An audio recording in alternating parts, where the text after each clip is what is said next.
Good morning to all. Screen visible இருக்கான்னு பாருங்கப்பா. Audio கிளியரா இருக்கான்னு பாருங்க.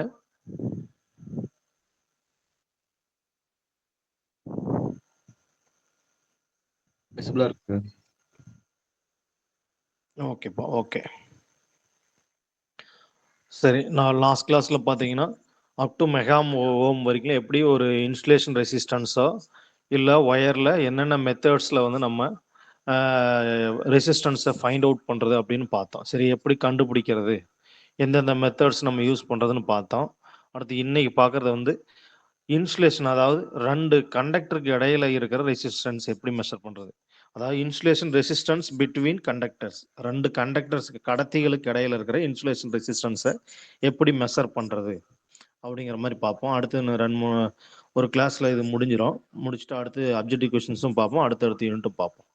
சரி, கடத்திகளுக்கு இடையிலான காப்பு எதிர்ப்பு, அதாவது இன்சுலேஷன் ரெசிஸ்டன்ஸ் பிட்வீன் கண்டக்டர்ஸ்க்கு இடையில இருக்கிற ரெசிஸ்டன்ஸை எப்படி நம்ம மெஷர் பண்ணுறது, இன்சுலேஷன் ரெசிஸ்டன்ஸ் அப்படிங்கிற மாதிரி. சரி, இந்த டெஸ்ட் பண்ணுறதுக்கு முன்னாடி என்ன பண்ணோம்னா சுவிட்ச் ஆஃப் பண்ணிடணும். மெயின்ஸ் எல்லாமே சுவிட்ச் ஆஃப் பண்ணிட்டு ஃபியூஸ் எல்லாமே ரிமூவ் பண்ணிடணும். சரியா, சுவிட்ச் ஆஃப் பண்ணி இந்த டெஸ்ட் பண்ணுறதுக்கு முன்னாடி மெயின்ஸ் எல்லாமே ஆஃப் பண்ணிடணும். ஆஃப் பண்ணிட்டு ஃபியூஸ் கேரியரை ஓப்பன் பண்ணிடணும். சரியா, அதாவது ரிமூவ் பண்ணிடணும். சரியா, அடுத்து ரிமூவ் ஆல் த லேம்ப்ஸ், எல்லா விளக்குகளையும், அதாவது எல்லா மின் விளக்குகளையும் அவற்றின் ஹோல்டரில் இருந்து அகற்றி விட வேண்டும். சரி, அதாவது எல்லா ஹோல்டர்ல இருந்தோம் லேம்பை மட்டும் கழட்டிடணும். ஓப்பன் லேம்ப், குண்டு பல்பாக இருந்தாலும் சரி, இன்கண்டக்ஷன் லேம்பாக இருந்தாலும் சரி, அந்த ஹோல்டர்ல இருந்து அந்த லேம்ப் எல்லாம் கழட்டி டிஸ்கனெக்ட் பண்ணி விட்டுறணும்.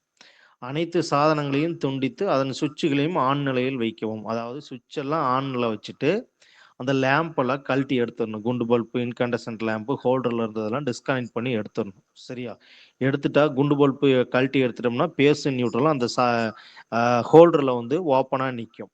சரியா, அனைத்து விநியோக உருகிகளையும் சரியான நிலையில் வைக்கும். விநியோக உருகிகள் என்ன, டிஸ்ட்ரிபியூஷன் ஃபியூஸ் எல்லாமே ஆன் கண்டிஷன்ல வைக்கணும். சரியா, கனெக்ஷன் கண்டிஷன்ல வைக்கணும். சரியா, எல்லாத்தையும் கனெக்ஷன் கண்டிஷன்ல வைக்கணும், ஆன் கண்டிஷன்ல வைக்கணும் ஃபியூஸ். சரி, அடுத்து மெகரின் ஒரு சோதனை பொருளை ஃபேஸ் கேபிளுடன், அதாவது மெகர்ல பார்த்தீங்கன்னா ரெண்டு ஒயர் இருக்கும், இ அண்ட் எல். ரெண்டு ஒயர்ல ஒரு ஒயரை ஃபேஸ் கேபிளுடன் மற்றொன்றை நியூட்ரலுடன் கனெக்ட் பண்ணணும். சரியா, ஃபேஸ் கேபிளோடையும் இன்னொன்று நியூட்ரல் கேபிள், அப்போதான் வந்து சர்க்கியூட் சீரீஸாக வரும். சரிங்களா, அதாவது ஃபேஸில் ஒரு கேபிள் இருக்கும், நியூட்ரலில் ஒரு கேபிள் இருக்கும். சரியா, மெகரில் ரெண்டு ஒயர் இருக்கும். ரெண்டு ஒயரில் பார்த்தீங்கன்னா இது ஃபேஸு, இது நியூட்ரல். இந்த ரெண்டு ஒயரையும் அந்த சர்க்கியூட்ல கொண்டு போய் கனெக்ட் பண்ணும். இந்த சர்க்கியூட்ல ஃபேஸ் கேபிளோடையும் நியூட்ரல் கேபிளோடையும் இது ஒரு பாயிண்ட்னு கன்சிடர் பண்ணா, இந்த ரெண்டு பாயிண்ட்ல செக் பண்ணா இந்த கண்டக்டருக்கு இந்த கண்டக்டருக்கு இன்பிட்வீன்ல என்ன ரெசிஸ்டன்ஸ் இருக்கு அப்படின்னு தெரிஞ்சிடும். சரி, அதுக்காக தான் வந்து பார்த்தீங்கன்னா பேஸ் கேபிளோட மற்றொன்றை நியூட்ரல் கேபிளோடய இணைக்கணும். சரியா, அடுத்து மெகரை சுழற்றி மெகரை ரொட்டேட் பண்ணி மின் கடத்தா எதிர்ப்பு அளவை வந்து பார்த்தீங்கன்னா மெகா ஓம்களில் மெஷர் பண்ணுவோம். அதாவது மெகா ஓம்ல தான் அதனோட ரெசிஸ்டன்ஸ் வேல்யூ அதிகமாக இருக்கும். ஓப்பன் சர்க்கியூட்ல ரெசிஸ்டன்ஸ் அதிகமாக இருக்கும். சரி, அதனால எவ்வளோ ரெசிஸ்டன்ஸ் இருக்குன்னு செக் பண்ணும். சரியா, க்ளோஸ்ட் சர்க்கியூட்ல அதனோட இன்டர்னல் ரெசிஸ்டன்ஸ் மட்டும் காட்டும். ஓப்பன் சர்க்கியூட்ல அதனோட ரெசிஸ்டன்ஸ் மெகா ஓம்ல இருக்கும். சரியா, மெகரை ரொட்டேட் பண்ண அந்த டோட்டல் சர்க்கியூட்னுடைய ஓப்பன் சர்க்கியூட் ரெசிஸ்டன்ஸ் எவ்வளோன்னு மெஷர் பண்ண முடியும். சரி, அடுத்து மெகா ஓம்களில் உள்ள அளவீடு கடத்திகள் மற்றும் பூமிகளுக்கு இடையிலான காப்பு எதிர்ப்பு. அதாவது நம்ம மெஷர் பண்ற மெகா ஓம் பார்த்தீங்கன்னா கண்டக்டருக்கும் பூமிக்கும் இடையில எவ்வளோ ரெசிஸ்டன்ஸ் இருக்கு அப்படிங்கிற அளவில் பார்த்தீங்கன்னா அதனோட அளவு பார்த்தீங்கன்னா இன்சுலேஷன் ரெசிஸ்டன்ஸ் பார்த்தீங்கன்னா 3 மெத்தட்ஸில் ஏதாவது ஒரு மெத்தடில் வந்து நம்ம மெஷர் பண்ணி எடுக்க முடியும். சரியா, அதாவது insulation resistance between conductors and insulation resistance between earth and insulation resistance between conductors and earth. இந்த 3 மெத்தடில் ஏதாவது ஒரு மெத்தடில் நம்ம இந்த மெகா வேல்யூ வந்து மெஷர்மெண்ட் எடுக்க முடியும். சரியா, insulation resistance betweens conductors and earth, இந்த 3 மெத்தடில் பார்த்தீங்கன்னா எல்லா ரெசிஸ்டன்ஸும் டோட்டல் மெகா ஓம் ரெசிஸ்டன்ஸும் எவ்வளோ இருக்கோ அப்படிங்கிற மாதிரி நம்ம மெஷர்மெண்ட் எடுக்கலாம். சரியா, 3 மெத்தட்ஸ். சரி ஃபர்ஸ்ட் இதுல பாத்தீங்கன்னா மெஷர் பண்ணிட்டு அடுத்து எர்த் ரெசிஸ்டன்ஸ் மெஷர் பண்ணணும். சரியா, எர்த்திங் எப்படி இருக்கு அப்படின்னு பார்த்துட்டு எர்த்திங்னா என்னன்னு பார்க்கணும். சரியா, எர்த்திங்னா என்ன அப்படிங்கிறது. சரி, எர்த்துக்கும் கண்டக்டர்ஸ்க்கும் இன் பிட்வீன்ல ஒரு ரெசிஸ்டன்ஸ் இருக்கும், அதையும் மெஷர்மெண்ட் எடுத்துட்டு இன்சுலேஷனுக்கும் எர்த்துக்கும் இடையில ஒரு ரெசிஸ்டன்ஸ் இருக்கும், அதை மெஷர் பண்ணிட்டு அடுத்து இன்சுலேஷன் பிட்வீன் கண்டக்டர்ஸ், இந்த 3 மெத்தட்லையும் மெஷர்மெண்ட் எடுத்துட்டு பார்த்தீங்கன்னா செக் பண்ணோம்னா அதோட வேல்யூ பார்த்தீங்கன்னா மெகா ஓம் ரேஞ்சில் இருக்கும். சரிங்களா, இதான் வந்து பார்த்தீங்கன்னா insulation resistance between conductors and earth. இந்த 2 மெத்தட்லையும் பார்த்தீங்கன்னா மெஷர்மெண்ட் எடுக்கிறது எவ்வளோ ரெசிஸ்டன்ஸ் வேல்யூ இருக்குது அப்படிங்கிற மாதிரி. சரியா, அடுத்து இந்த ரெசிஸ்டன்ஸ் வேல்யூ பார்த்தீங்கன்னா டிஸ்டன்ஸ் கேபிளுடைய டிஸ்டன்ஸை பொறுத்து இருக்கும். சரியா, நம்மளால் அக்யூரேட்டாக சொல்ல முடியாது. சரியா, இன்கேஸ் எவ்வளோ லாங் டிஸ்டன்ஸ் கொண்டு போகிறோம், அந்த பேஸ்ட் ஒயரும் நியூட்ரல் ஒயரும் எவ்வளோ டிஸ்டன்ஸ் கொண்டு போகிறோமோ அதை டிபெண்ட் பண்ணி தான் பார்த்தீங்கன்னா உங்களுக்கு அந்த ரெசிஸ்டன்ஸ் வேல்யூ இருக்கும். சரி, அக்யூரேட்டா இத்தனை ஓம், 1 mega ohm, 2 mega ohm, 3 mega ohm அந்த மாதிரி சொல்லிட முடியாது. சரி, அக்யூரேட்டா சொல்லிட முடியாது, ஏன்னா அந்த டிஸ்டன்ஸை பொறுத்து இருக்கும். சரி, 1 mega ohm, 2 mega ohm, 3 mega ஓம்ங்கிறதெல்லாம் பார்த்தீங்கன்னா ஒரு 10 ரூமுக்கு தள்ளி நம்ம ஒயர் பேஸ் நியூட்ரலும் கொண்டு போறோம் அப்படின்னா அந்த ஒயர்ஸ் இன்க்ரீஸ் ஆக டிஸ்டன்ஸ் இன்க்ரீஸ் ஆக அதனோட ரெசிஸ்டன்ஸ் வேல்யூ வேரி ஆயிருக்கும். சரிங்களா, அதனால அக்யூரேட்டா நம்மளால ப்ரிடிக்ட் பண்ண முடியாது, ஏதாவது ஒரு வேல்யூ இருக்கும். சரி, அடுத்து எர்த்திங் எப்படி வந்து பண்றது. சரியா, ஏன் எர்த்திங் பண்றோம் அப்படின்னு பார்ப்போம். சரியா, அதாவது ஒரு எக்யூப்மெண்ட்டுக்கு மேலே பார்த்தீங்கன்னா நான் கண்டக்டிங் மெட்டீரியல் பாடியில் ஆர் கண்டக்டிங் பாடியில் எலக்ட்ரிக்கல் எக்யூப்மெண்ட்டுக்கு டாப்பில் பார்த்தீங்கன்னா ஒரு எர்த்திங் ஒயரை ஒரு லோ ரெசிஸ்டன்ஸ் பார்த்தா இருக்கிற மாதிரி சூஸ் பண்ணி அந்த லோ ரெசிஸ்டன்ஸ் பாத்தில் பார்த்தீங்கன்னா ஒயரை ஃபிக்ஸ் பண்ணி கொண்டு போய் கிரவுண்டில் ஃபிக்ஸ் பண்ணியிருப்போம். சரியா, எர்த்திங்கிறது ஒன்றும் இல்லை, ஒரு நான் கண்டக்டிங் மெட்டீரியல். சரியா, கண்டக்டிங் மெட்டீரியல் ஆர் நான் கண்டக்டிங் மெட்டீரியல் பாடியாக இருந்தாலும் சரி. சரியா, அந்த மெட்டல் பாடிக்கு மேலே ஒரு ஒரு ஒயரை வந்து ஸ்க்ரூ பண்ணி அந்த ஸ்க்ரூ பண்ணின ஒயரை டைரக்டாக கொண்டு போய் கிரவுண்டில் ஒரு பைப்பை ஃபிக்ஸ் பண்ணி அதில் கனெக்ட் பண்ணியிருப்பாங்க. சரி, அதுதான் எர்த்திங்னு பேர்.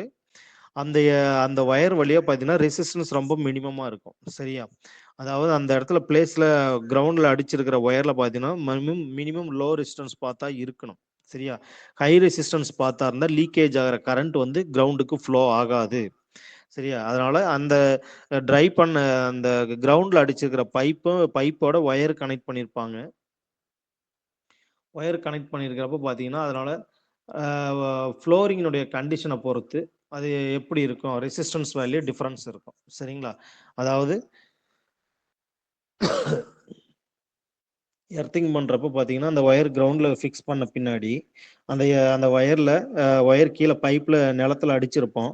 நிலத்தில் அடிச்சிருக்கிற ஏரியா அந்த சரௌண்டிங் ஃபுல்லாக ட்ரை கண்டிஷனில் இருந்தால் ஒரு ரெசிஸ்டன்ஸ் இருக்கும், வெட் கண்டிஷனில் இருந்தால் ஒரு ஒயர் அது ரெசிஸ்டன்ஸ் இருக்கும். சரிங்களா, எப்பயுமே பார்த்தீங்கன்னா அந்த சரௌண்டிங் பைப்பை சுற்றியும் ஈரப்பதமாக இருக்கணும். சரியா, ஈரப்பதமாக இருந்தால் தான் பார்த்தீங்கன்னா ரெசிஸ்டன்ஸ் ரொம்ப மினிமமாக இருக்கும். சரியா, இன்கேஸ் ட்ரை கண்டிஷன் இருக்க தண்ணியே இல்லை சரௌண்டிங்கில் அப்படின்னா ரெசிஸ்டன்ஸ் வேல்யூ அதிகமாக இருக்கும். அப்போ லீக்கேஜ் கரண்ட் இமீடியட்டாக கிரவுண்டுக்கு ஃப்ளோ ஆகாது. சரியா, நார்மல் சர்க்கியூட்டை கம்பேர் பண்ணுறப்ப இந்த எர்த் ரெசிஸ்டன்ஸுடைய சர்க்கியூட் பார்த்தீங்கன்னா லோ ரெசிஸ்டன்ஸாக இருக்கணும்.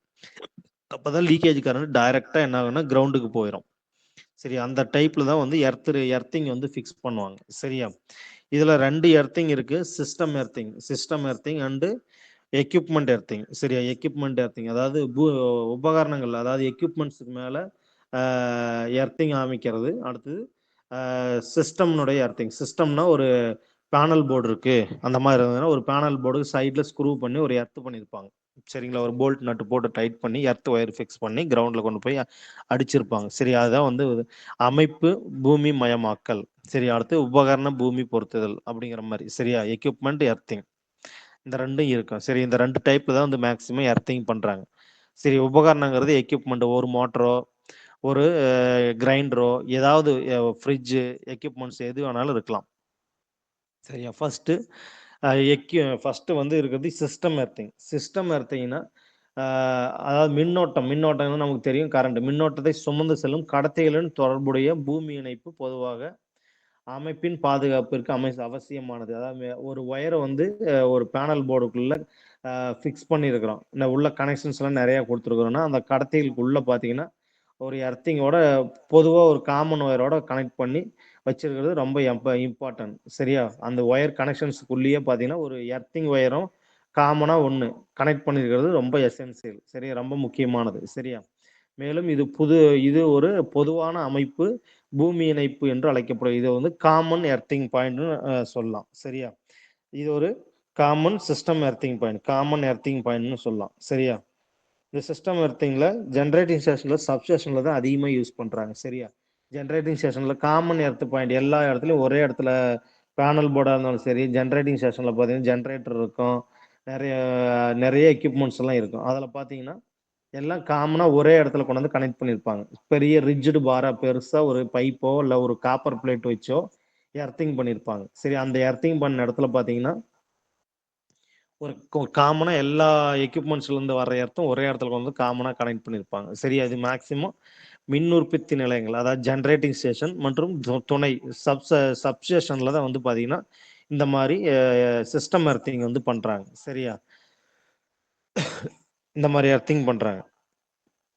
இதுல பார்த்தீங்கன்னா, அ எ சிஸ்டத்தினுடைய அமைப்பு, சிஸ்டத்தினுடைய எர்த்திங் வந்து அதனோட நோக்கம் என்ன? நம்மளோட இதனோட குறிக்கோள் என்ன அப்படின்னு பார்க்குறப்ப, தரையை பூஜ்ஜிய குறிப்பு ஆற்றலின் பராமரித்தல். அதாவது தரையை வந்து பூஜ்ஜியமா ரெசிஸ்டன்ஸ் வேல்யூ ரொம்ப பூஜ்ஜியமா வச்சிருக்கணும். 0 கண்டிஷன்ல வச்சிருக்கணும். சரி, இதன் மூலம் ஒவ்வொரு நேரடி கடத்தியின் மின்னழுத்தமும் பூமியின் மொத்த நிறை ஆற்றலுடன் தொடர்புடைய மதிப்புக்கு மட்டுப்படுத்துவதை உறுதி செய்தல். அதாவது என்ன சொல்ல வராங்கன்னா, இந்த மாரி தரையை வந்து 0 மதிப்புல நம்ம வச்சு பராமரிக்கிறப்ப, ஒவ்வொரு மின்னழுத்தம் வோல்டேஜ் பார்த்தீங்கன்னா, கடத்தியின் மின்னழுத்த வோல்டேஜ் பூமியின் மொத்தமா இருக்கிற டென்சிட்டிக்கு ஈக்குவலன்ட்டா இருக்கும். அப்ப அதனோட ரெசிஸ்டன்ஸ் கண்டக்டர்லேருந்து ரெசிஸ்டன்ஸ் ரொம்ப மினிமமா இருக்கும்.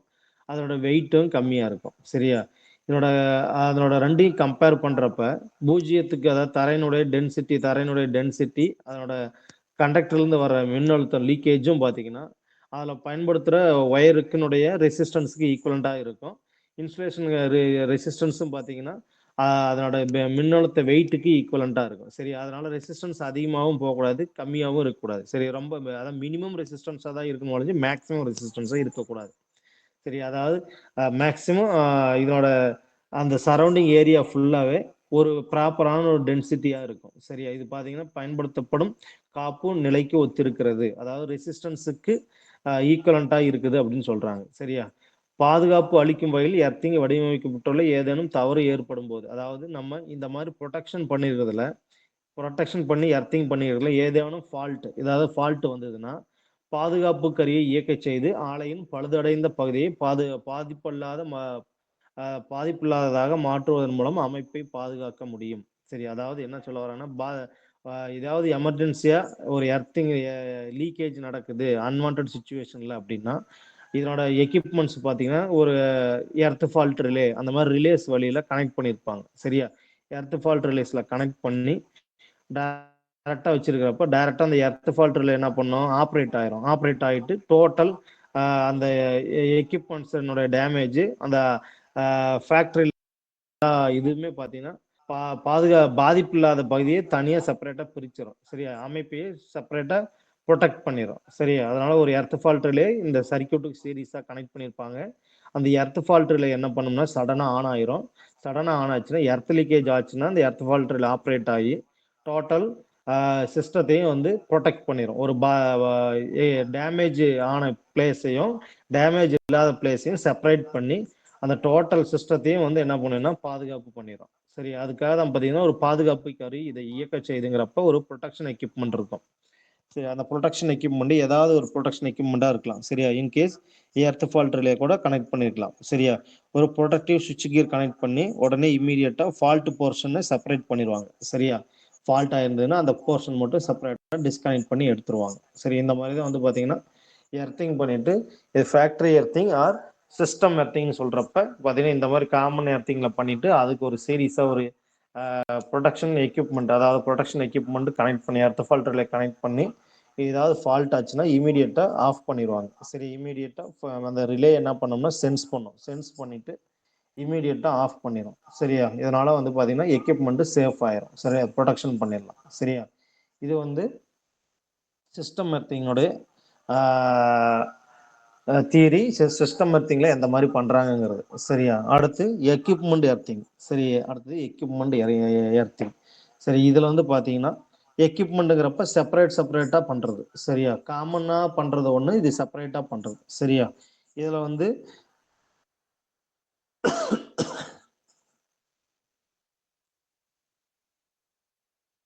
இதுல வந்து ஹியூமன் பீயினுடைய ஹியூமன் பீயிங்கையும் அண்டு இது அனிமல்ஸ் விலங்குகள் மற்றும் சொத்துக்களின் பாதுகாப்பிற்காக அவசியமான மின்னோட்டம் இல்லாத உலோக வேலைப்பாடுகள். அதாவது ஹியூமன் பீயிங்கும் அனிமல்ஸு மற்றும் அந்த நம்ம மோட்டர் மிஷினரிஸ்லாம் வச்சிருக்கோம்ல, இதுக்கு எல்லாத்துக்கும் சேர்த்து ஒரு காமனான ஒரு ப்ரொடெக்ஷன் கொடுக்கணும். சரி, அது ரொம்ப இம்பார்ட்டன்ட். சரியா? மின்னோட்டம் இல்லாத உலோக வேலைப்பாடுகள். மின்னோட்டம்னா கரண்ட் எந்தெந்த இடத்துல ஃப்ளோ இல்லாத எக்யூப்மெண்ட்ஸ்ல இருந்து இந்த கடத்தி இந்த கண்டக்டர்ஸை பார்த்தீங்கன்னா பூமியில டைரக்டா பதிச்சு வச்சிருக்கிறது. சரியா? அதாவது இப்போ ஒரு மெஷின் இருக்குதுன்னா அந்த மெஷினுக்கு மேல டபுள் எர்த்திங் பண்ணியிருப்பாங்க. ஒரு இண்டக்ஷன் மோட்டர் எடுத்துட்டு டபுள் எர்த்திங் பண்ணியிருப்பாங்க. அந்த இடத்துல ஒரு நம்ம ஹியூமன் பீயிங் போய் டச் பண்றோம்னா அந்த மெஷின் மேல பாத்தீங்கன்னா எர்த் இல்லாத டைமிங் பாத்தீங்கன்னா அந்த இது மேல மெஷின் மேல பாத்தீங்கன்னா கரண்ட் லீக்கேஜ் இருக்கலாம் அல்லது வோல்டேஜ் லீக்கேஜ் இருக்கலாம். சரியா? ரன்னிங் கண்டிஷன்ல வோல்டேஜ் லீக்கேஜ் கரண்ட் லீக்கேஜ் இருக்கலாம் இன்சுலேஷன் ஃபெயிலியர்னால. சரியா? அப்ப அந்த மோட்டரையும் நம்ம பாதுகாக்கணும். ஹியூமன் பீயிங்கையும் ஷாக் இல்லாம ப்ரொடெக்ட் பண்ணணும் அப்படின்னா அதுக்கு பார்த்தீங்கன்னா டைரக்டா கிரவுண்டுக்கும் அதுக்கும் ஒயர் ஃபிக்ஸ் பண்ணியிருப்பாங்க. சரி, ஒரு காப்பர் ஒயர்னால ஃபிக்ஸ் பண்ணி கிரவுண்டில் அடிச்சு வச்சிருப்பாங்க. சரியா? இதனால பார்த்தீங்கன்னா நமக்கு எந்த ஷாக்கும் இருக்காது, எக்யூப்மெண்ட்ஸும் எந்த டேமேஜும் இருக்காது, எந்த அனிமல்ஸ் டச் பண்ணாலுமே பார்த்தீங்கன்னா எந்த ப்ராப்ளமும் இருக்காது. சரியா? டைரக்டா இது என்ன பண்ணியிருப்பாங்கன்னா உபகரணங்களை டைரக்டா அதை என்ன பண்ணியிருப்பாங்க ரெண்டு எர்த்திங்ல பண்ணி கிரவுண்ட்ல பண்ணியிருப்பாங்க. சரியா? இந்த மாதிரி தான் பார்த்தீங்கன்னா உபகரணங்களை செப்பரேட்டா வந்து பார்த்தீங்கன்னா கிரவுண்ட் பண்றது. சரியா? பூமியில பொதுவான ஒரு பைப்ல வச்சு ஃபிக்ஸ் பண்ணிடுறது. சரியா? பூமியில பதிச்சு வச்சிருக்கிறது. சரியா? அடுத்தது இந்த டெர்மினாலஜி, அதாவது சொற்களஞ்சியம். அப்படின்னா சொற்களஞ்சியங்கிறது ஒன்றும் இல்லை, இந்த எர்த்திங் பண்றதுனால என்னென்ன பெனிஃபிட், எர்த்திங் பண்ணலைன்னா என்னென்ன நடக்கும் அப்படிங்கிற மாதிரி. சரி, இதுல டெட் ஃபர்ஸ்ட் செயலற்ற நிலை. அப்படின்னா செயலற்ற நிலைனா டெத் ஆயிடுறது, டெட்டா இருக்கிறது அப்படிங்கிறது செயலற்ற நிலை. டெட் என்பது பூமியின் ஆற்றலில் அல்லது அதை பற்றியது மற்றும் எந்த ஒரு நேரடி அமைப்பிலிருந்தும் துண்டிக்கப்பட்டது என்பதை குறிக்கிறது. அதாவது என்ன சொல்ல வராங்கன்னா டெட்னா சுத்தமாக அந்த சர்க்யூட்டே லைவ்ல இல்ல, ஒரு எர்த்திங் பாயிண்டோ அல்லது ஒரு மிஷினரி பாயிண்டோ எந்த இதுக்குமே கனெக்ஷன் இல்லாம தனியா செப்பரேட் ஆயிடுறது. சரியா? ஏன்னா அதாவது டைரக்ட் கனெக்ஷன்ல இருந்து டோட்டலாவே டிஸ்கனெக்ட் பண்ணி இருக்கிறது. சரியா? டோட்டலாவே டிஸ்கனெக்ட் பண்ணி இருக்கிறதுனால தான் பாத்தீங்கன்னா இதனை டெட் கண்டிஷன் சொல்றோம். சரி, ஒரு சர்க்யூட் லைவ்ல கனெக்ஷன் கொடுத்துருக்கிறோம்னா அது ஏதாவது ஒரு இடத்துல கட் ஆகி நின்றுது அப்படின்னா அந்த சர்க்யூட்டை டெட் சர்க்யூட் அப்படின்னு சொல்லலாம். சரியா? டெட் சர்க்யூட்னு சொல்ல முடியும். அதனால சப்ளை வந்து உள்ள ஃப்ளோ ஆகாது. சரியா? அதான் வந்து செயலற்ற நிலை. டெட்டுங்கிறது என்பது பூமியின் ஆற்றலில் அல்லது அதை பற்றியது மற்றும் எந்த ஒரு நேரடி அமைப்பிலிருந்தும் துண்டிக்கப்பட்டது என்பதை குறிக்கிறது. அதாவது எந்த ஒரு சர்க்யூட்ல இருந்தும் செப்பரேட்டா டிஸ்கனெக்ட் பண்ணனது அப்படிங்கிறாங்க. டிஸ்கனெக்ட் பண்ணன சர்க்யூட் நம்ம செயலற்ற நிலை ஆர் டெட் சர்க்யூட்னு சொல்லலாம். அடுத்தது எர்த்துங்கிறது ஒன்றும் இல்லை, பூமி மின்முனை மூலம் பூமியின் பொது நிறையுடன் இணைப்பு. அதாவது இது என்ன சொல்றாங்கன்னா ஒரு எர்த்த ஜெனரல் வெயிட்டோட டைரக்டா கனெக்ட் பண்ணிருக்குது ஒரு எர்த் எலக்ட்ரோடு வழியா. சரியா? அந்த எர்த் எலக்ட்ரோடு தான் என்னன்னு சொல்றோம்னா எர்த்துடுன்னு சொல்றோம். சரியா? எர்த்துடுன்னு சொல்றோம். எர்த்தை எப்படி கனெக்ட் பண்றோம்னா ஒரு எர்த் எலக்ட்ரோடோட பூமியோட அந்த வெயிட்டோட கனெக்ட் பண்ணிருக்கிறது தான் பாத்தீங்கன்னா எர்த்துன்னு சொல்றோம். அந்த எர்த் எந்த வழியா கனெக்ட் பண்ணணும், எர்த் எலக்ட்ரோடு வழியா கனெக்ட் பண்றோம். சரியா? மின்சாரம் இது இன்கேஸ் லீக்கேஜ் வர்றப்ப பாத்தீங்கன்னா டைரக்டா என்ன பண்ணணும்னா அந்த பூமிக்கு டைரக்டா பூமியிடப்பட்டது, அதாவது எர்த்திங் கிரவுண்ட்ல பண்ணிடுறது அப்படிங்கிற மாதிரி. சரியா? லீக்கேஜ் ஆகிறது டைரக்டா கிரவுண்டோட கனெக்ட் பண்ணிடுறது. சரியா?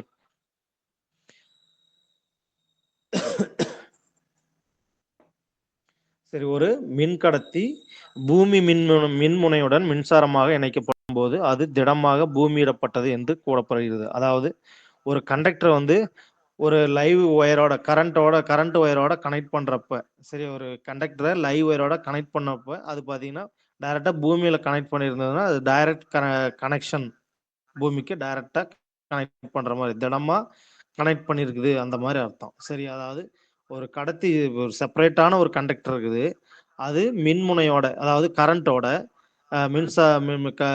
கரண்ட் ஃப்ளோ ஆகிற டைமிங்லேயே வச்சு இன்னொரு ஒயரை கிரவுண்டோட டைரக்டா கனெக்ட் பண்றது. சரி, கிரவுண்டோட டைரக்டா கனெக்ட் ஆயிருக்குது, அப்படி அந்த கண்டிஷன்ல இருக்குன்னா லைவ் கண்டக்டர் கிரவுண்டோட டச் ஆயிருக்குன்னா அதுக்கு தான் பாத்தீங்கன்னா திடமான எர்த்திங் அப்படின்னு அர்த்தம்.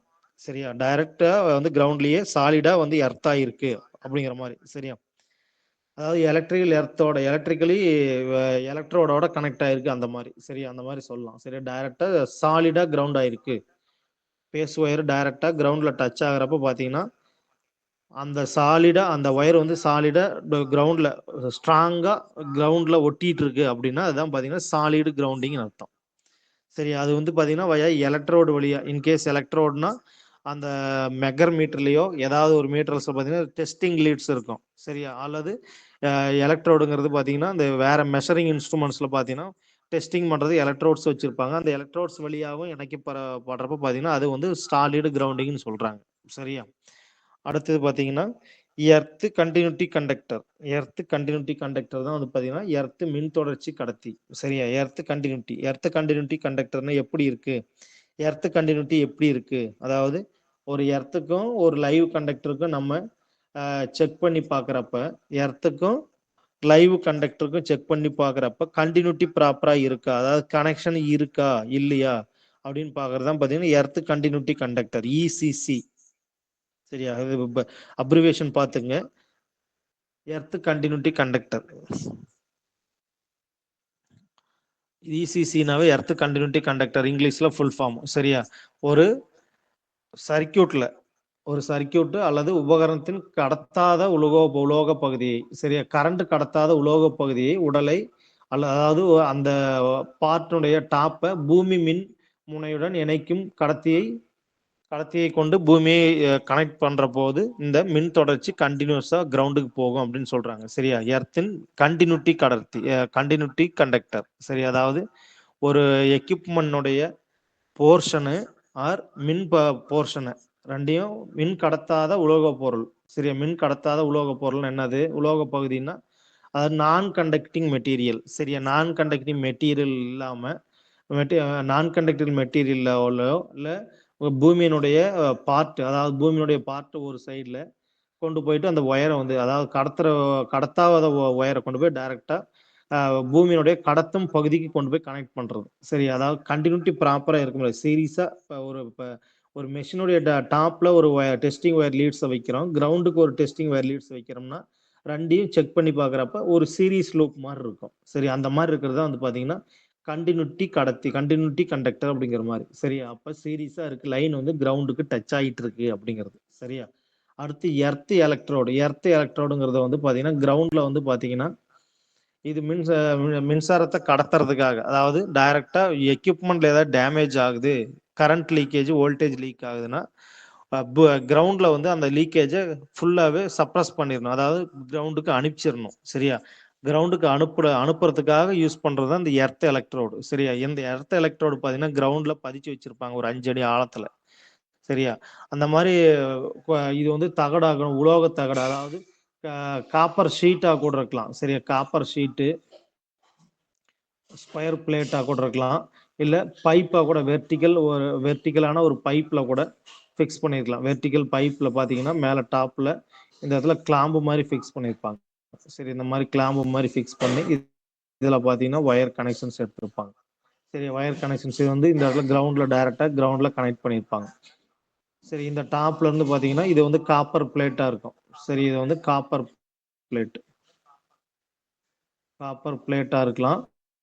இந்த காப்பர் பிளேட்டு டாப்ல ஒரு ஸ்க்ரூ போட்டு இதுல இருந்து ஒயரை கொண்டு போய் கனெக்ட் பண்ணிருக்கலாம். சரி, இது வந்து பாத்தீங்கன்னா எர்த் எலக்ட்ரோடு பாத்தீங்கன்னா இந்த கீழே இருக்கிற போர்ஷன் தான் வந்து இந்த பைப் தான் எர்த் எலக்ட்ரோடுன்னு சொல்லலாம். சரியா, இந்த இதுல பாத்தீங்கன்னா ஒயரை டைரக்டா கனெக்ட் பண்ணி கொண்டு போய் எக்யூப்மெண்ட்ல கனெக்ட் பண்ணிருப்பாங்க. சரியா, அடுத்து எர்த்தில் ஏதாவது ஃபால்ட் ஆகுது, எர்த்திங் ஃபால்ட் ஆகுது அப்படின்னா லைவ் போர்ஷன்ல எலக்ட்ரிக் சிஸ்டத்தினுடைய லைவ் போர்ஷன்ல ஏதோ ஆக்சிடென்ட்ல பாத்தீங்கன்னா ஃபால்ட் ஆகுது, ஆக்சிடென்ட்ல ஒரு கிரவுண்டுக்கு டச் ஆகுதுன்னா அதுதான் பாத்தீங்கன்னா எர்த் ஃபால்ட்னு சொல்றோம். சரியா, ஒரு எக்யூப்மெண்ட் ஒரு லைவ் போர்ஷன்ல லைவா ரன் ஆயிட்டு இருக்கு ஒரு மோட்டர் அப்படின்னா இந்த லைவா ரன் ஆயிட்டு இருக்கிற மோட்டர் பாத்தீங்கன்னா தற்செயலா எதேர்ச்சியா பூமியில டைரக்டா கிரவுண்ட் ஆயிருது அப்படிங்கறது வந்து பாத்தீங்கன்னா எர்த்ல ஃபால்ட்டுங்கிறது. சரியா?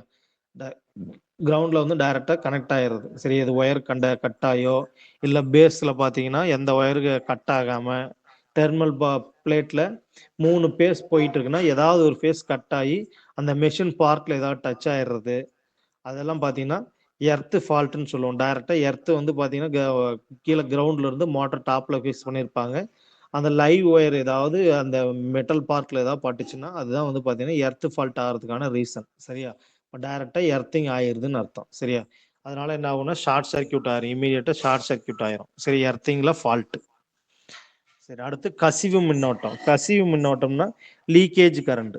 சரியா? லீக்கேஜ் கரண்ட் கடத்தும் பாகங்கள் கம்பியின் காப்பு பகுதி அதாவது இன்சுலேஷன் ரெசிஸ்டன்ஸ் வழியாக செல்லும் ஒப்பீட்டளவில் சிறிய மதிப்புள்ள மின்னோட்டம். சரியா? செக் பண்ணி பார்க்குறப்ப சிறிய மதிப்புள்ள மின்னோட்டம், அது லீக்கேஜ் கரண்ட். அதாவது ஒரு 10 ஆம்ஸ்னா அதுல ஒரு அரை ஆம்ஸ் அப்படிங்கிற மாதிரி லைட்டான லீக்கேஜ் கரண்ட் கிரவுண்டுக்கு ஃப்ளோ ஆகிறது தான் பார்த்தீங்கன்னா லீக்கேஜ் கரண்ட்னு சொல்றோம். சரியா? கடத்தும் பாகங்கள் conducting area or insulation area வழியா செல்ற ஸ்மால் அமௌண்ட் ஆஃப் அதாவது சின்ன அமௌண்ட்ல இருக்கிற லீக்கேஜ் கரண்ட் தான் வந்து நம்ம என்ன பண்றோம்னா லீக்கேஜ் கரண்ட்னு சொல்றோம். சரி, கசிவு மின்னோட்டம் லீக்கேஜ் கரண்ட். சரி, இன்சுலேஷன் ரெசிஸ்டன்ஸ் இன்சுலேஷன் ஒயர் வழியா இன்சுலேஷன் ஒயர் வழியாவோ இல்ல கண்டக்டிங் மெட்டீரியல் வழியாவோ ஏதாவது ஒரு கண்டக்டிங் மெட்டீரியல் வழியாவோ கீழே கிரவுண்டுக்கு டைரக்டா வந்து எர்த் ஃபால்ட் ஆகிறது தான் வந்து பாத்தீங்கன்னா கசிவு மின்னோட்டம். அந்த லீக்கேஜ் கரண்ட் தான் வந்து நம்ம என்ன பண்றோம் கிரவுண்டுக்கு டைரக்டா கனெக்ட் பண்ணிடுறோம். சரியா? சரி, இப்ப இந்த ஒரு டயக்ராம் இருக்கு. இந்த டயக்ராம்ல பாத்தீங்கன்னா எப்படி கிரவுண்டிங் பண்ணியிருக்காங்க.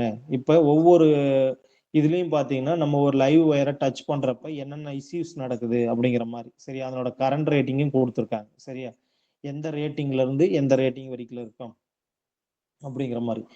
அதாவது ஃபர்ஸ்ட் எடுத்த உடனே லைட்டா டச் பண்றீங்கன்னா அதனோட மில்லி ஆம்ஸ் கரண்ட் ரேட்டிங் எப்படி இருக்கும் அப்படிங்கிற மாதிரி.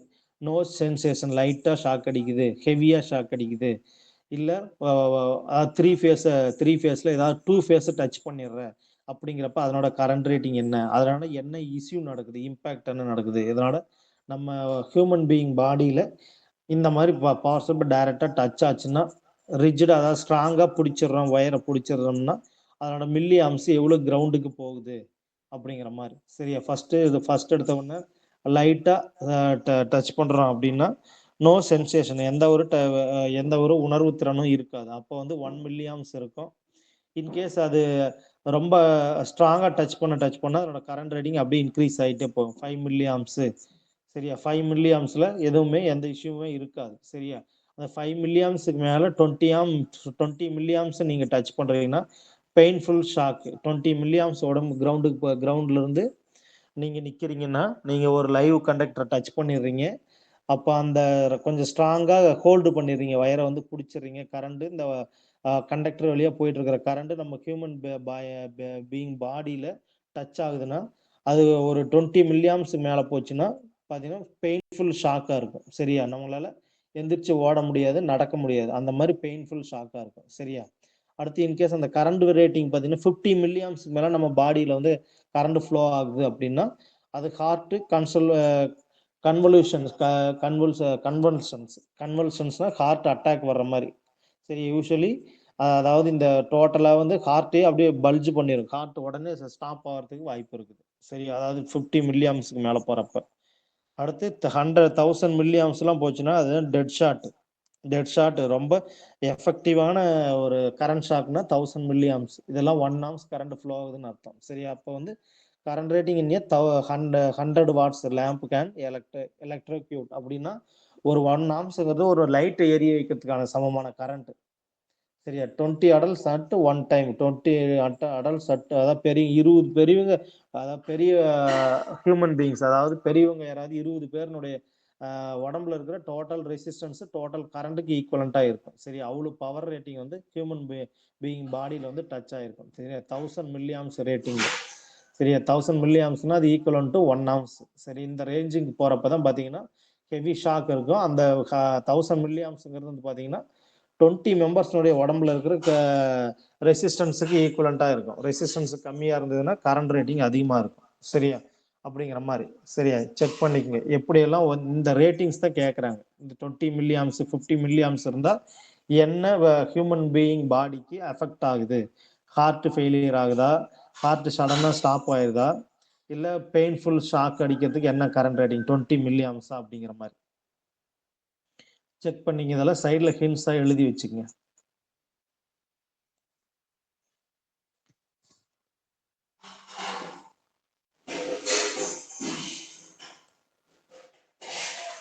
அடுத்து எர்த்திங்கான காரணங்கள். சரியா, என்ன எர்த்திங், ரீசன் ஃபார் எர்த்திங். சரியா, ஒரு எர்த்திங் பண்றதுக்கு என்ன பர்பஸ்க்காக நம்ம எர்த்திங் பண்றோம் அப்படிங்கிறது. சரி, ஆல்ரெடி நமக்கு தெரியும் எர்த்திங்னாவே அந்த அன்வான்ட் லீக்கேஜ் கரண்ட்டை ஆர் லீக்கேஜ் வோல்டேஜை கிரவுண்ட் பண்றதுக்காக தான் வந்து பாத்தீங்கன்னா எர்த்திங்கே பண்றோம். சரி, ஒரு எக்யூப்மெண்டா இருந்தாலும் சரி, இல்ல ஹியூமன் பீயிங்கா இருந்தாலும் சரி, எந்த சிஸ்டமா இருந்தாலும் சரி, எதுக்காக எர்த்திங் பண்றோம்? அந்த அதாவது மெஷின் லைவ் கண்டிஷன்ல, அதாவது மெஷின் ரன் ஆயிட்டு இருக்கிறப்ப அந்த அவுட்டர் போர்ஷன்ல லீக் ஆகிற லீக்கேஜ் கரண்ட். சரியா, இன்கேஸ் கிரைண்டரா இருந்ததுன்னா டாப் சரௌண்டிங்ல ரன் ஆகிறப்ப லைட்டா டெஸ்டர் வச்சிங்கன்னா லைட்டா எரியும். அதுதான் வந்து லீக்கேஜ் கரண்ட். சரியா, அந்த லீக்கேஜ் கரண்ட் கிரவுண்ட் எர்த்திங் பண்ணியிருந்தீங்கன்னா அந்த லீக்கேஜ் கரண்ட் டெஸ்டர் வச்சா எரியாது. சரியா, எர்த்து பண்ணாம இருந்தா கிரைண்டர் மேல லைட்டா டெஸ்டர் வச்சிங்கன்னா எரியும், லைட்டா எரியும், நியான் லேம்ப் லைட்டா எரியும். சரியா, அப்போ அந்த லீக்கேஜ் ஆகிற காயில் எல்லாம் எங்கெங்க இருக்கோ, எங்கெங்க இண்டக்டர் காயில் இருக்கோ எல்லா இடத்துலையும் லைட்டா ஃப்ளக்ஸ், அவுட்டர் ஃப்ளக்ஸ்னால பார்த்தீங்கன்னா லீக்கேஜ் கரண்ட் இருக்கும், லீக்கேஜ் வோல்டேஜ் இருக்கும். சரியா, அதனால தான் பார்த்தீங்கன்னா ஹியூமன் பீயிங்க்கு அந்த வோல்டேஜோ லீக்கேஜ் கரண்டோ அதிகமாகிறப்ப ஷாக் அடிக்கிறது. சரியா, இதான் வந்து எர்த்திங்கான காரணம். இது என்ன பர்பஸ்க்காக எர்த்திங் பண்றதுங்கிறது. சரி, அப்போ எர்த்திங் எதுக்காக பர்பஸ்க்கு யூஸ் ஆகுது? லீக்கேஜ் கரண்டை டைரக்டா கிரவுண்ட் பண்றதுக்காகவும், ஹியூமன் பீயிங்கை சேஃப் பண்றதுக்காக, அதை ப்ரொடெக்ஷன் பண்றதுக்காகவும், எக்யூப்மெண்ட்ஸை ப்ரொடெக்ஷன் பண்றதுக்காக தான் பார்த்தீங்கன்னா எர்த்திங் நம்ம பண்றோம் மெயினா. சரியா, அதனால பார்த்தீங்கன்னா மனிதர்களுக்கும் கால்நடைகளுக்கும் ஏற்படும் அதிர்ச்சி அபாயத்தை தடுப்பது அல்லது குறைப்பதே எர்த்திங், எர்த்திங்கான அடிப்படை காரணம். சரியா, எர்த்திங் அப்படிங்கிறதுக்கான அடிப்படை காரணம். சரியா, ஹியூமன் பீயிங்கும் காப்பாற்றணும், அனிமல்ஸையும் காப்பாற்றணும், எக்யூப்மெண்ட்ஸையும் டேமேஜ்லேருந்து காப்பாற்றணும். அப்போ எர்த்திங் கம்பல்சரி நம்ம பண்ணியிருக்கணும். சரியா, ஒரு மின் நிறுவலில் முறையான மண் பூசப்பட்ட உலோக பகுதி இருப்பதற்கான காரணம் பூமி கசிவு மின்னோட்டங்களுக்கு குறைந்த எதிர்ப்பை வெளியேற்ற பாதையை வழங்குவதாகும். அதாவது ஒரு பகுதியில் ஒரு எக்யூப்மெண்ட்ல பார்த்தீங்கன்னா ஒரு பார்ட் பார்த்தீங்கன்னா கிரவுண்டோட கனெக்ட் ஆகிருக்கும். அதனோட இன்சுலேஷன் ரெசிஸ்டன்ஸை கம்மியாக இருக்கிற மாதிரி, மீன்ஸ் இன்சுலேஷன் ரெசிஸ்டன்ஸ் குறைந்த எதிர்ப்பு கம்மியாக இருக்கிற மாதிரி அந்த பாதையை வழங்குறதுக்காகவும். சரியா, கம்பல்சரி ஒரு சைடில் பார்த்தீங்கன்னா இன்சுலேஷன் ரெசிஸ்டன்ஸ் ரொம்ப கம்மியாக இருக்கணும். சரி, அதாவது கிரவுண்டிங்கில் ஒரு ஒயரை கனெக்ட் பண்ணியிருக்கிறோம், ஆர் அந்த மிஷினையே வந்து கிரவுண்டில் ஃபிட் பண்ணியிருக்கிறோம்னா அதோட இன்சுலேஷன் ரெசிஸ்டன்ஸ் ரொம்ப மினிமமாக இருக்கணும். அப்போ தான் அந்த லீக்கேஜ் கரண்ட் வந்து டைரெக்டாக கிரவுண்டுக்கு போகும். அப்போ அந்த இது பார்த்தீங்கன்னா எதிர்ப்பு ரேட்டிங், அதாவது ரெசிஸ்டன்ஸ் ரேட்டிங் பார்த்தீங்கன்னா ரொம்ப மினிமமாக இருக்கணும். சரியா, அதாவது மின்னோட்டங்களுக்கு, கசிவு மின்னோட்டங்களுக்கு குறைந்த எதிர்ப்பு வெளியேற்ற பாதையை கொடுக்கணும். அதாவது அந்த கண்டக்டர் வந்து பார்த்தீங்கன்னா ஸ்மால் ரெசிஸ்டன்ஸ் பார்த்த வச்சிருக்கணும். சரியா, இல்லையெனில் உலோக பகுதியை தொடும்போது ஒரு நபர் அல்லது விலங்குக்கு தீங்கு விளைவிக்கும் அல்லது ஆபத்தானதாக நிரூபிக்கப்படும். சரி, அதாவது in case high resistance, low resistance இல்லாமல் ஹை ரெசிஸ்டன்ஸாக இருந்தால் கரண்ட் வந்து கிரவுண்டுக்கு போகாது. சரியா, கரண்ட் கிரவுண்டுக்கு போகலைன்னா என்ன ஆகுன்னா அந்த எக்யூப்மெண்ட் டாப்லேயே பார்த்தீங்கன்னா அந்த இது அப்படியே இருந்துகிட்டே இருக்கும். சரிங்களா, அந்த லீக்கேஜ் கரண்ட் அந்த மெஷினுடைய டாப் போர்ஷன்லேயே அப்படியே இருந்துகிட்டே இருக்கும். அப்போ ஹியூமன் பீயிங் டச் பண்ணாங்கன்னா என்ன ஆகுன்னா ஹெவி ஷாக்கு அடிக்க ஆரம்பிச்சிடும். சரி, அப்போ எல்லா அந்த எர்த் ரெசிஸ்டன்ஸ் பார்த்தீங்கன்னா ரொம்ப மினிமமாக இருக்கணும். சரியா, லோ ரெசிஸ்டன்ஸாக இருந்தால் தான் கரண்ட் ரேட்டிங், அந்த லீக்கேஜ் கரண்ட் இமீடியட்டாக கிரவுண்டுக்கு ஃப்ளோ ஆகும். சரியா, சரி, அடுத்து இந்த நம்ம ஹியூமன் பீயிங் பாடியினுடைய எர்த் ரெசிஸ்டன்ஸ் வேல்யூ கொடுத்துருக்காங்க. சரியா, இதில் பார்த்தீங்கன்னா ட்ரை ஸ்கின்னாக இருக்குது, வெட்டு ஸ்கின்னாக இருக்குது, அந்த மாதிரி ஒவ்வொன்றும் internal body to hand, internal பாடியிலேருந்து ஹேண்டுக்கு எவ்வளோ resistance, earth to ear to ear, அதாவது காதில் இந்த காதில் இந்த காது வரைக்கும் எவ்வளோ ரெசிஸ்டன்ஸ் இருக்கும் அப்படிங்கிற மாதிரி. சரி, இந்த வேல்யூஸ் கம்பல்சரி கேட்குறாங்க. சரியா, ட்ரை ஸ்கின்னாக இருந்தால், அதாவது எந்த வாட்டர் கண்டென்ட்டும் இல்லாமல் ட்ரை ஸ்கின்னாக இருந்தால் 1 lakhs ohm to 6,000, 1 lakhs ohm to 6 lakhs ohm resistance இருக்கும் ட்ரை ஸ்கின்னாக இருந்தால். சரியா, இன்கேஸ் வெட்டு ஈரப்பதமாக இருந்தால் என்ன ஆகுனா 1000 ஓம் இருக்கும். சரியா, மேக்ஸிமம் 1000 ஓம் ரேஞ்சிங் தான் இருக்கும். ட்ரை ஸ்கின்னாக இருந்தால் 1 lakhs ஓம்ல இருந்து 6000 ஓம் இருக்கு. சரியா? வெட் கண்டிஷனா இருந்தா, வெட் ஸ்கின்னா இருந்தா 1000 ஓம்ஸ் இருக்குது. சரியா? அடுத்து இன்டர்னல் பாடியில இருந்து ஹேண்டுக்கு 400 to 600 ஓம் 2 ஃபுட், அதாவது இது கிரவுண்ட்ல இருந்து அந்த ரேட்டிங். சரியா? ஃபுட்னா பாதத்துல இருந்து ஹேண்டுக்கோ இல்ல பாதத்துல இருந்து இன்டர்னல் பாடிக்கோ உள்ள இருக்கிற இன்டர்னல் ஆர்கான்ஸுக்கு வழியா எவ்வளவு ரெசிஸ்டன்ஸ் இருக்குன்னா 400 to 600 ஓம் இருக்கும். சரியா? 400 to 600 ஓம் இருக்கும். சரியா? அடுத்து இயர் டு இயர்னா இந்த காதுல இந்த காதுல வரைக்கும், அதாவது லெஃப்ட் ஹேண்ட் டு ரைட் ஹேண்ட்ல பாத்தீங்கன்னா 100 ஓம்ஸ் இருக்கும். இதெல்லாம் பாத்தீங்கன்னா ஃபிக்ஸட் ரெசிஸ்டன்ஸ் வேல்யூஸ். இது வந்து ஹியூமன் பீயிங்கோட பாடியில இந்த ரெசிஸ்டன்ஸ் வேல்யூஸ் இருக்கும். ஒவ்வொரு ஸ்கின் கண்டிஷனை பொறுத்து இந்த ரேஞ்சிங் ஸ்கின்னோட கண்டிஷனை பொறுத்து ஓம்ஸ் வேல்யூஸ் எல்லாம் இருக்கும். செக் பண்ணிக்க. இந்த மாதிரி கொஸ்டின்ஸும் கேட்கறாங்க. சரியா? ட்ரை கண்டிஷன்ல இருந்தா அதனோட ரெசிஸ்டன்ஸ் வேல்யூ என்ன, வெட் கண்டிஷன்ல இருந்தா அதனோட ரெசிஸ்டன்ஸ் வேல்யூ என்ன அப்படிங்கிற மாதிரி. சரி, இந்த ரேஞ்ச் எல்லாம் தெரிஞ்சு வச்சுங்க கம்பல்சரி. சரி, அடுத்து எப்படியெல்லாம் வந்து இன்சுலேஷன் இது வந்து பண்ணலாம், எர்த்திங் பண்ணலாம், எந்த மெத்தட்ல பண்ணலாம் அப்படிங்கிற மாதிரி. சரியா? ஃபர்ஸ்ட் என்ன பண்ணிருக்காங்க, metal body of apparatus when it is not earthed, அதாவது எர்த் செய்யப்படாத நிலையில் ஒரு கருவியின் உலோக உடல் பகுதி. சரியா? இது வந்து பாத்தீங்கன்னா இது ஒரு எக்யூப்மெண்ட். சரியா? இந்த எக்யூப்மெண்ட்ல எர்த்திங் பண்ணாம இருந்தா, சரி, எர்த்திங் பண்ணாம இருந்தா எப்படி இருக்கும்? சரி, இது வந்து பாத்தீங்கன்னா ஃபியூஸ் ரேட்டிங் 5 ஆம்ஸ் போட்டிருக்காங்க. இது வந்து metal body of the apparatus. சரியா? இது வந்து மெட்டல் பாடி, ஒரு apparatus ஒரு மோட்டர்னுடைய பாடின்னு வச்சுட்டா கூட இது எர்த்திங் பண்ணல அப்படின்னா இந்த இடத்துல ஃபால்ட், அதாவது லீக்கேஜ் கரண்ட் இருக்குது அப்படின்னா என்ன ஆகும்? நம்ம ஹியூமன் பீயிங் டைரக்டா டச் பண்றப்ப பாடியோட ரெசிஸ்டன்ஸ் 1000 ஓம் இருக்கு. பட் இதனோட ரெசிஸ்டன்ஸ் பாத்தீங்கன்னா 60 ஓம் இருக்கு. இதனோட லோட் ரெசிஸ்டன்ஸ் பாத்தீங்கன்னா 60 ஓம் இருக்கு. நம்ம பாடியோட ரெசிஸ்டன்ஸ் 1000 ஓம் அப்படின்னா வெட் கண்டிஷன்ல இருக்குன்னு அர்த்தம். சரியா? வெட் கண்டிஷன் 1000 ஓம் இருக்குன்னு அர்த்தம். சரியா? இப்போ இதோட கரண்ட் ரேட்டிங் எப்படி மெஷர் பண்றது? அதாவது ஃபால்ட் டைம்ல பாத்தீங்கன்னா fault here short between live wire and metal body. சரியா? லைவ் ஒயர்ல இருந்து மெட்டல் பாடிக்கு எவ்வளவு கரண்ட் லீக்கேஜ் இருக்கும், சரியா, ஃபால்ட் கரண்ட் இருக்கும் அப்படிங்கிற மாதிரி. சரியா? அப்ப இந்த மெட்டல் பாடியை டச் பண்றீங்க, ஒரு மெஷினுடைய மெட்டல் பாடியை டச் பண்றீங்க. அப்ப இந்த லைவ் ஒயருக்கும் இந்த மெட்டல் பாடிக்கும் எவ்வளவு இது எர்த் ரெசிஸ்டன்ஸ் இருக்கும், அதாவது ரெசிஸ்டன்ஸ் இருக்கும். அப்ப அதை டச் பண்றப்ப எவ்வளவு லீக்கேஜ் கரண்ட் இருக்கும் அப்படிங்கிற மாதிரி பார்க்கணும். அப்ப இந்த ஹியூமன் பீயிங் பாடி வழியா கரண்ட் உள்ள போறப்ப அதோட கரண்ட்டினுடைய மதிப்பு பாத்தீங்கன்னா அப்ளைடு வோல்டேஜ் வந்து 240 வோல்டேஜ். ரெசிஸ்டன்ஸ் பாத்தீங்கன்னா ஹியூமன் பீயிங் ரெசிஸ்டன்ஸ் பாத்தீங்கன்னா இதுதான் லைவ் ஒயரை டச் பண்றீங்க தெரியாம, மெஷினுடைய டாப்ல லைவ் ஒயர் ஏதாவது தெரியாம டச் பண்ணிடுறீங்க. அப்ப 240 volt divided by 1000 ohm, 1000 ohms equal to 0.24 amps or 240 milliamps. அப்ப 240 milliamps வருதுன்னா இது வந்து ஒரு ஸ்ட்ராங்கஸ்டான ஒரு ஷாக்கு தான்.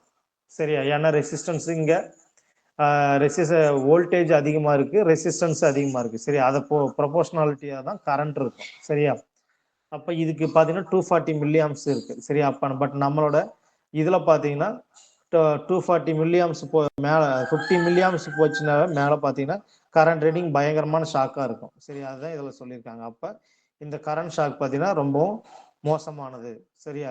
அது இந்த மின்னோட்டம் மிகவும் ஆபத்தானது. சரியா? மின்னோட்டம் அதாவது 240 மில்லியாம்ஸ் 50 மில்லியாம்ஸுக்கு மேல போச்சுனாவே ஹெவி ஷாக் அடிக்க ஆரம்பிச்சிடும். சரியா? அதுதான் வந்து இதுல சொல்லியிருக்காங்க. அப்ப ரெசிஸ்டன்ஸ் வேல்யூ மெஷர் பண்றப்ப ஹியூமன் பீயிங் ரெசிஸ்டன்ஸ் வேல்யூ 1000 ஓமா இருக்கும். அப்ளைடு வோல்டேஜ் 240 வோல்ட் டைரக்டா நம்ம தெரியாம டச் பண்ணிடுறோம்னா என்ன ஆகுனா அதனோட ரெசிஸ்டன்ஸ் 1000 ஓம் இருக்கு, அப்ளைடு வோல்டேஜ் 240 இருக்கு. அப்ப அதனோட current rating, leakage current rating 240 milliamps இருக்கு. சரியா? செக் பண்ணி பாக்குறப்ப அப்ப இந்த கரண்ட் ரேட்டிங் பார்த்தீங்கன்னா ரொம்ப ரொம்ப அதிகம். சரி, இது வந்து உயிருக்கு ஆனதாகவும் இருக்கலாம். மறுபுறம் 240 மில்லி ஆம்பியர்கள் கூடுதல் கசிவு மின்னோட்டத்திற்கு சுற்றிலுள்ள 5 ஆம்ஸ் ஃபியூஸ் ஆனது ஊதாது. சரி, அதாவது என்ன சொல்றாங்கன்னா இது 240 மில்லியாம்ஸ் கரண்ட் தான் இந்த கிரவுண்டுக்கு ஃப்ளோ ஆகுறப்ப நம்ம ஹியூமன் பீயிங் பாடி வழியா போறப்ப ஃபியூஸே கட் ஆகாது. ஏன்னா இது 5 ஆம்ஸுக்கு போட்டிருக்கோம். சரியா? அப்ப இந்த ஃபியூஸ் ரேட்டிங் 240 மில்லி ஆம்ஸுக்கு இருந்ததுன்னா கட் ஆகிருக்கும். பட் இது வந்து 5 ஆம்ஸுக்கு இருக்குது. சரியா? அப்ப அந்த 240 மில்லி ஆம்ஸ் வந்து கட்டே ஆகாது. சரியா? 240 மில்லி ஆம்ஸ் கரண்ட் ஃப்ளோ ஆகுறதுனால ஹியூமன் பீயிங் பாடியில வழியா 240 மில்லி ஆம்ஸ் கிரவுண்டுக்கு ஃப்ளோ ஆகிறதுனால ஃபியூஸே கட் ஆகாது. அதனால என்ன ஆகும், கண்டினியூஸா அந்த வோல்டேஜ் ஹியூமன் பீயிங் பாடியிலேருந்து ஃப்ளோ ஆகிட்டே இருக்கும். சரியா, அதனால ஹெவி ஷாக் அடிச்சிடும். ஹியூமன் பீயிங் ஹெவி ஷாக் அடிச்சிடும். சரியா, கரண்ட் ரேட்டிங் மில்லி ஆம்ஸில் இருக்கிறதுனால ஃபியூஸும் ஹெவியாக போட்டிருக்கிறதுனால ஹெவி ஷாக்கு வந்து கிரியேட் ஆகும். சரியா, ஹியூமன் பீயிங்க்கு ஹெவி ஷாக் கிரியேட் ஆகும். சரியா, எனவே உலோக உடலில் 240 வோல்ட் மின்சாரம் இருக்கும். அதாவது இந்த மெட்டல் பார்ட் பாடியில் பார்த்தீங்கன்னா 240 வோல்ட் மின்சாரம் கம்பல்சரி இருக்கும். சரியா, மேலும் அதை தொடும் எவரும் மின்சாரம் தாக்கக்கூடும். யார் வந்து டச் பண்ணாலுமே பார்த்தீங்கன்னா மின்சாரம் டைரக்டா லைவ்ல இருக்கிற ஒயர் சப்ளை வோல்டேஜ் அப்படியே டைரக்டா மெட்டல் பாடியில் இருக்கும். சரி, இது ஃபுல்லா கிரவுண்ட் பண்ணாம இருக்கிறோம். கிரவுண்ட் பண்ணாம இருக்கிறப்ப இந்த மெட்டல் பாடி கிரவுண்ட் பண்ணாம இருக்கிறப்ப இந்த லைவ் 240 வோல்ட் மெட்டல் பாடியில் அப்படியே வந்துட்டு இருக்கோம். நம்ம டச் பண்றப்ப நம்ம பாடின்னு ஒரு ரெசிஸ்டன்ஸ் 1000 ஓம். சரியா, மின் எதிர்ப்பு பார்த்தீங்கன்னா 1000 ஓம் ரெசிஸ்டன்ஸ் இருக்குது. அதனால என்ன ஆகுனா, அதனால கரண்ட் ரேட்டிங் மெஷர் பண்றப்போ 240 மில்லி ஆம்ஸ். அந்த 240 மில்லி ஆம்ஸ் பார்த்தீங்கன்னா இன்புட் ஃபியூஸ் ரேட்டிங் பார்த்தீங்கன்னா 5 ஆம்ஸ் போட்டிருக்காங்க. அந்த 5 ஆம்ஸ்னால ஃபியூஸே கட் ஆகாது. சரியா, ஃபியூஸே கட் ஆச்சுன்னா தான் நமக்கு ஷாக் ஆகிறது கட் ஆகும். சரியா, ஷாக் அடிக்கிறது கட் ஆகும். சரியா, பட் ஃபியூஸ் வந்து ஹெவி ரேட்டிங் எக்யூப்மெண்டோடைய டோட்டல் ரேட்டிங்க்கு தகுந்த மாதிரி இந்த ஃபியூஸ் போட்டிருக்கோம். சரி, இந்த ஃபியூஸ் வந்து 5 ஆம்ஸ் ஃபிக்ஸ் பண்ணிருக்கனால ஃபியூஸே கட் ஆகாது. சரி, அதனால ஹெவி ஷாக் ஹியூமன் பீயிங்க்கு அடிக்க ஆரம்பிச்சிடும். சரியா, யாரு டச் பண்ணாலுமே கிரவுண்டிங் பண்ணாதனால ஹெவி கரண்ட் ஷாக் இருக்கும். சரியா, சரி, அடுத்து கேஸ் 2ல அதாவது 2வது மெத்தட்ல பார்த்தீங்கன்னா உலோகத்தின் உடல் பகுதி எர்த்திங் செய்யும் போது கருவியின் நிலை. சரியா, அந்த மெட்டல் மெஷினுடைய மெட்டல் பார்ட்டை ஒரு கிரவுண்டிங் பண்ணிடுறோம். கிரவுண்டிங் பண்ணிட்டோம்னா அதனோட எர்த் ரெசிஸ்டன்ஸ் எவ்வளோ இருக்கும், அதனோட லீக்கேஜ் கரண்ட் இருக்கும் எவ்வளோ இருக்கும் அப்படிங்கிற மாதிரி. சரியா, இந்த செகண்ட் டயக்ராம்ல பாருங்க, இந்த மெட்டல் பார்ட் வந்து பார்த்தீங்கன்னா ஒரு கிரவுண்டிங் பண்ணியிருக்காங்க. சரி, ஒரு எர்த் எலக்ட்ரோடு வழியாக கிரவுண்டிங் பண்ணியிருக்காங்க. சரி, இந்த எர்த் எலக்ட்ரோடு வழியாக கிரவுண்டிங் பண்ணியிருக்காங்க.